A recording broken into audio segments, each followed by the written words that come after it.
is to get tested and see why we're not able to, and what kind of, what's going to be our option after that. Like, what are we going to have to do in order to be able to conceive and have a family?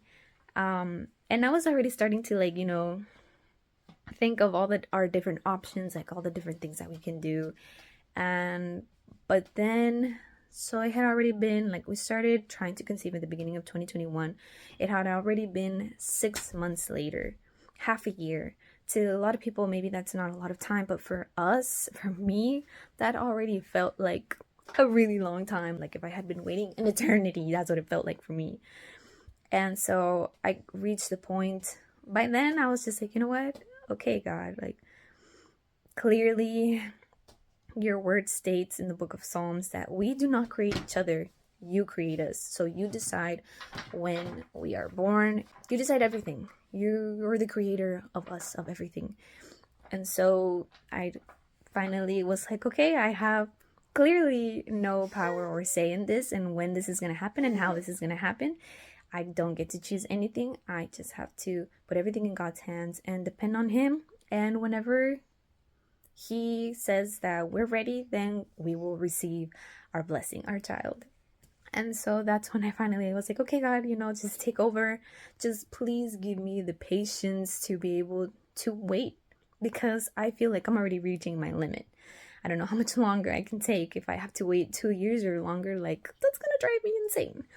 And so please just give me the patience to be able to wait through this season for however long it needs to be. And so, fast forward 6 months later, me and my husband ended up getting COVID. And my symptoms were actually not that bad. His were really bad. So his symptoms actually started progressing and getting worse and worse, to the point where he started having the worst cough I had ever heard anyone have. It was terrible. It really did sound like he was gonna cough up a lung or something. It was just so bad that he would wake up in the middle of the night so many times, coughing and coughing and coughing, having trouble breathing. He started getting shortness of breath.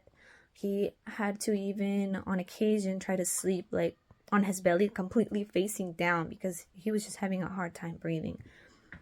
And during this time, we had other members of our congregation who had also caught COVID at the same time. And a lot of them ended up going to the hospital because they needed oxygen. They needed oxygen tanks to help them breathe. And a lot of them were in the hospital for days. And we were starting to reach the point where we're like, or at least in my mind, I was like, we might have to take him to the hospital.